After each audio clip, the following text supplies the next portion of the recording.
दोस्तों नमस्कार, हाजिर है एक बार फिर से आज की बड़ी और ताजा खबरों के साथ। बस आपसे निवेदन है, कृपया वीडियो को लाइक कर दें, चैनल को सब्सक्राइब कर लें और घंटी बटन जरूर दबा दें। वहीं पहली बड़ी खबर है, कुंडा में जमकर गरजे अखिलेश यादव, बोले ऐसी कुंडी लगा देना कि फिर खुल ना पाए। जी आपको बता दें कि उत्तर प्रदेश विधानसभा चुनाव के 5वें चरण से पहले समाजवादी पार्टी के अध्यक्ष अखिलेश यादव ने प्रतापगढ़ के कुंडा में जमकर रैली की। अखिलेश यादव ने कभी सपा के करीबी रहे राजा भैया पर जमकर हमला किया और कहा कि कुंडा में अन्याय की सभी सीमा लांघी गई हैं, अब बदलाव होकर रहेगा। अखिलेश यादव ने बिना नाम लिए राजा भैया पर निशाना साधते हुए कहा कि इस तरीके की कुंडी बंद कर दो कि फिर खोल ना पाए। आपको बता दें कि अखिलेश यादव ने कहा, यहां पर लग रहा है कि आजादी की खुशी मनाई जा रही है। आप ना सिर्फ वोट डालने जा रहे हो बल्कि अपनी आजादी भी हासिल करने जा रहे हो। जो लोग यहां पर बहुत दिनों से कब्जा किए थे, इस बार लग रहा है उनको हटाने का समय आ गया है। ऐसा लग रहा है कि गुलशन ही यहां पर गुलशन खिलाएंगे। अखिलेश यादव ने बीजेपी और मुख्यमंत्री योगी पर भी निशाना साधते हुए कहा कि कुंडा में मिले जन समर्थन को अगर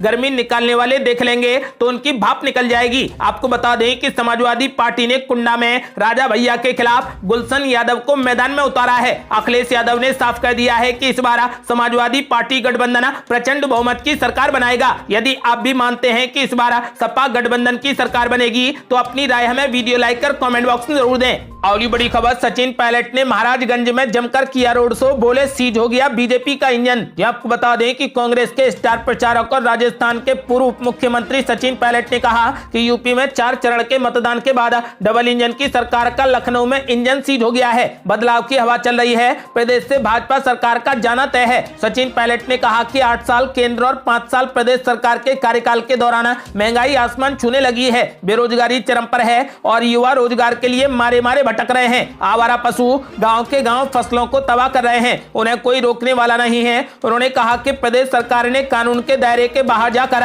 जो कार्रवाई की है उसे सभी ने देखा है। उन्होंने कहा कि आज रसोई गैस 1000, पेट्रोल 100 रुपए तक पहुंच गया है। इस महंगाई को कोई रोकने वाला नहीं है। कोरोना काल में नदियों के किनारे लाशों के ढेर को कोई भूल नहीं सकता। कृषि कानून लाकर किसानों के साथ धोखा किया, फिर उससे हाथ खींच लिया गया। इस सरकार में दलितों, महिलाओं, किसानों के साथ अत्याचार हुआ है, चाहे वो उन्नाव हो या लखीमपुर खीरी हो या फिर हाथरस हो। हर जगह सबसे पहले प्रियंका गांधी व कांग्रेस के कार्यकर्ता पहुंचे थे। 18,000 कांग्रेस के लोगों को जेल जाना पड़ा, तब न सपा के लोग आए और न बसपा के लोग आए। आज जनता बदलाव के मूड में है। सचिन पायलट ने दावा कर दिया है कि इस बार कांग्रेस की पूर्ण बहुमत से सरकार बनेगी। अगली बड़ी खबर, यूपी में आदित्य ठाकरे ने जमकर किया प्रचार, भाजपा पर बोला जोरदार हमला, बोले भाजपा के सारे वादे बन गए सपने। आपको बता दें कि शिवसेना के युवा प्रकोष्ठ प्रमुख एवं महाराष्ट्र सरकार में पर्यावरण मंत्री आदित्य ठाकरे ने कहा कि शिवसेना नफरत की नहीं बल्कि राष्ट्रभक्ति की राजनीति करती है। सभी धर्म और वर्ग के लोगों को एक साथ लेकर चलने का काम करती है, जिसका प्रमाण महाराष्ट्र में कई दलों के साथ बनी महाराष्ट्र सरकार है। आदित्य ठाकरे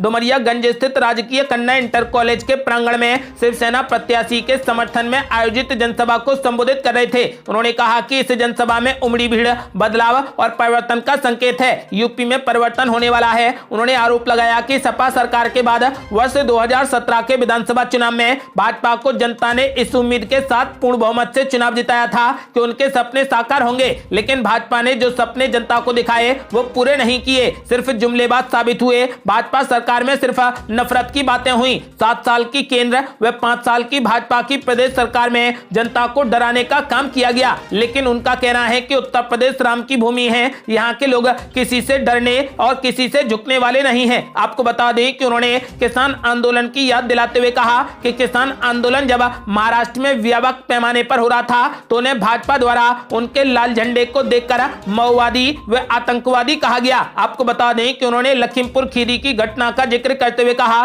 कि किसानों की हत्या और उनका हुआ उत्पीड़न और उनके द्वारा दिया गया जख्म आज भी किसानों के दिलों में जिंदा है। आपको बता दें कि प्रदेश के मुख्यमंत्री योगी आदित्यनाथ की आलोचना करते हुए आदित्य ठाकरे ने कहा कि उनके विकास और रोजगार देने के दावे खोखले साबित हो रहे हैं। प्रदेश में रोजगार बढ़ने के बजाय बेरोजगारी बढ़ी है, भाईचारा खत्म हो चुका है, नफरत बढ़ी है, जनता बदलाव का मन बना चुकी है। 10 मार्च को परिवर्तन होना निश्चित है। अगली बड़ी खबर, बस्ती में जमकर गरजी मायावती, बोली सरकार आई तो लागू की जाएगी पुरानी पेंशन व्यवस्था, भाजपा सपा और कांग्रेस से रहे सावधान। ये आपको बता दें कि बसपा सुप्रीमो मायावती ने भाजपा सपा और कांग्रेस पर बारी बारी से हमला किया। उन्होंने कहा कि सपा व भाजपा जाति व धर्म विशेष के लिए काम करती है, वहीं कांग्रेस अपनी गलत नीतियों के कारण केंद्र और यूपी समेत कई राज्यों की सत्ता से बाहर हो गई है। उन्होंने कहा कि बसपा के सत्ता में आने पर पुरानी पेंशन की बहाली की जाएगी। पूर्व मुख्यमंत्री मायावती शहर के जीआईसी ग्राउंड में जनसभा को संबोधित कर रही थी। उन्होंने कहा कि बसपा को भाजपा की बी टीम बताकर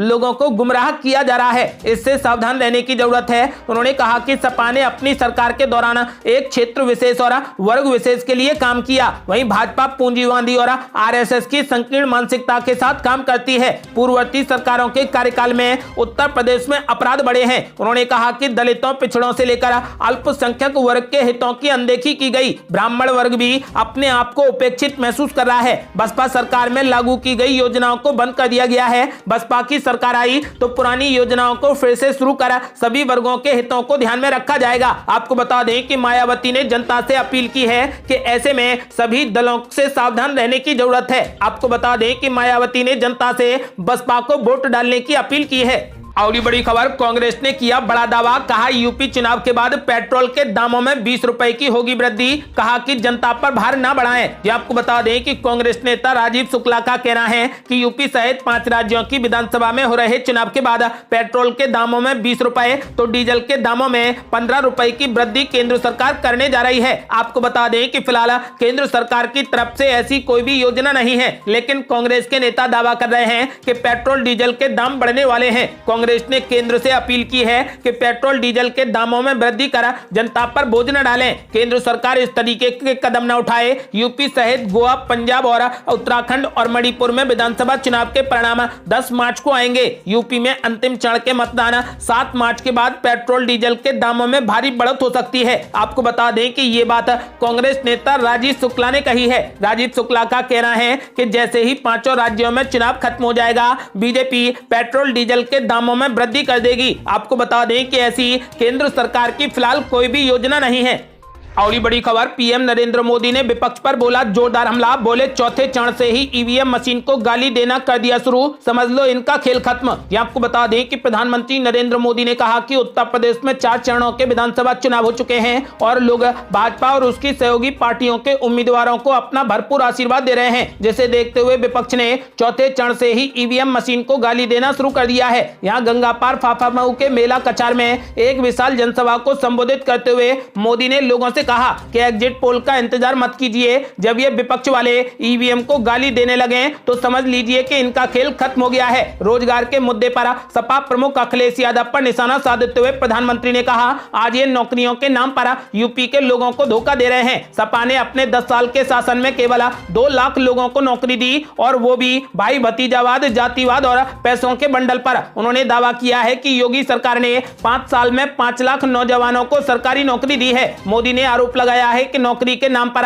आयोग में बैठे लोग सिफारिश, जातिवाद, क्षेत्रवाद और नोटों के बंडल को योग्यता मानते थे। उन्होंने कहा कि इन लोगों ने अपने कारोबारियों को आयोग के जिम्मेदार पदों पर बैठाकर जो खेल खेला है उससे कितने ही होनहार लोगों का भविष्य चौपट हुआ है। आपको बता दें कि प्रधानमंत्री नरेंद्र मोदी ने दावा किया है कि यूपी के हर जिले का ऐसा ही हाल था और यहाँ के बाहुबली माफिया की मर्जी ही सर्वोपरि थी, लेकिन योगी सरकार के आने के बाद माफिया जेल गए और ठेकेदारी में भी ये लोग 5 साल के लिए ताले लगाकर बैठ गए, पर इन्हें सत्ता मिली तो ये ताले दोबारा खोलकर आएंगे। आपको बता दें कि इसलिए पीएम नरेंद्र मोदी ने जनता से अपील की है कि यदि ये बाहर ना आए तो बीजेपी को वोट करें, कमल का बटन दबाएं और पूर्ण बहुमत की भाजपा सरकार बनाएं।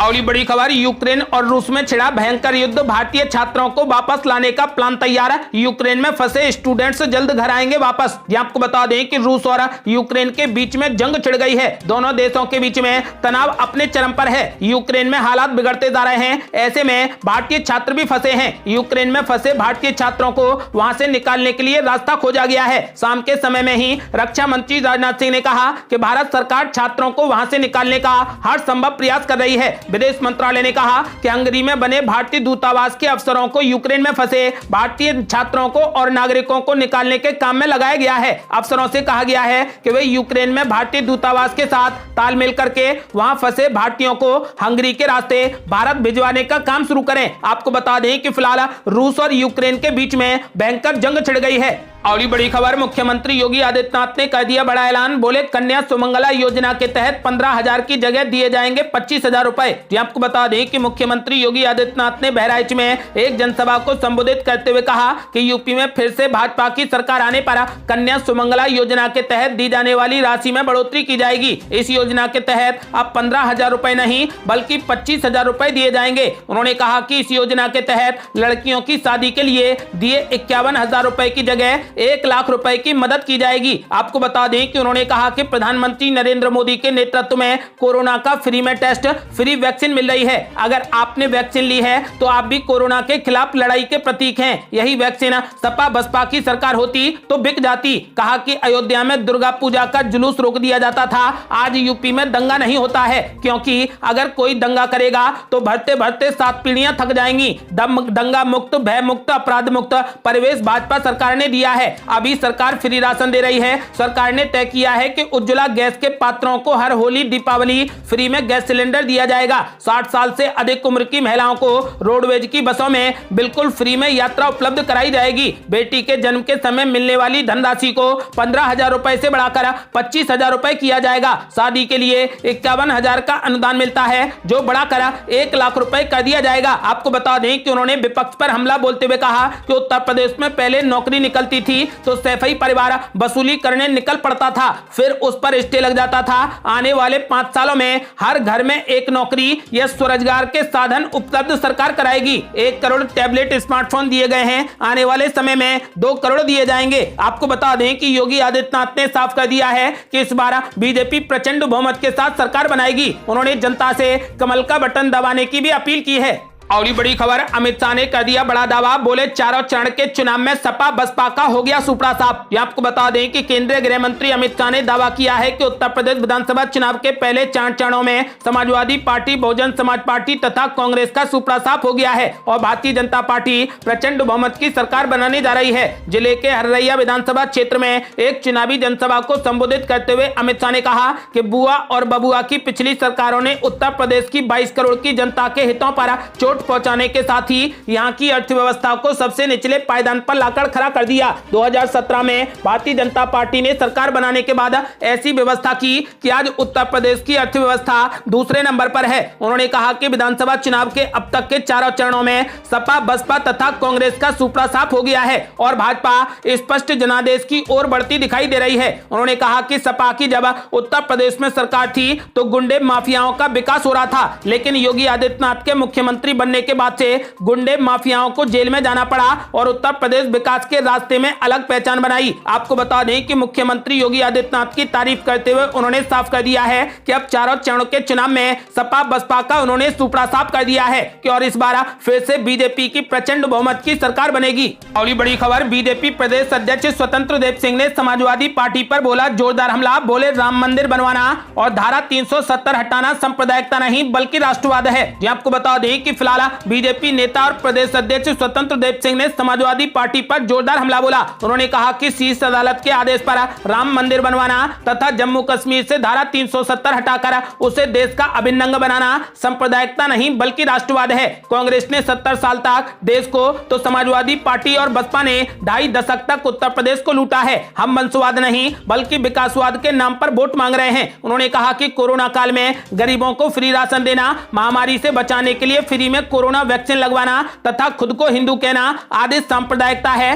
तो हम सांप्रदायिक हैं। सपा मुखिया अखिलेश यादव पर प्रहार करते हुए उन्होंने कहा कि वो कहते हैं कि सरकार बनने पर हम बिजली फ्री कर देंगे, तो ये समझिए कि या तो वो उत्तर प्रदेश को ही बिजली फ्री कर देंगे या फिर गुंडों में माफियाओं को फ्री कर देंगे। 5 सालों से पूरा प्रदेश दंगा मुक्त है, लोगों पर राज करने वाले गुंडा माफिया आज जेल में हैं। हमारी सरकार ने किसी सरकारी योजना में कोई भेदभाव नहीं किया। आपको बता दें कि उन्होंने कहा कि संकट के समय में मजदूरों, गरीबों तथा महिलाओं को आर्थिक मदद दी है। हम वंशवाद व परिवारवाद के भरोसे नहीं बल्कि देश व प्रदेश में डबल इंजन सरकार द्वारा किए गए विकास के नाम पर वोट मांग रहे हैं। आप लोग राम प्रताप वर्मा को एक बार भारी मतों से जिताकर मोदी तथा योगी के हाथों को मजबूत करें ताकि हम एक सशक्त उत्तर प्रदेश बना सकें। आपको बता दें कि उन्होंने जनता से कमल का बटन दबाने की अपील की है। ये थी अब तक की बेहद बड़ी खबरें। उत्तर प्रदेश में इस बार मुख्यमंत्री कौन होगा, अपनी राय हमें वीडियो लाइक कर कमेंट बॉक्स में जरूर दें। यदि आपने अभी तक हमारे चैनल को सब्सक्राइब नहीं किया है तो कृपया चैनल को सब्सक्राइब कर घंटी बटन जरूर दबा दें।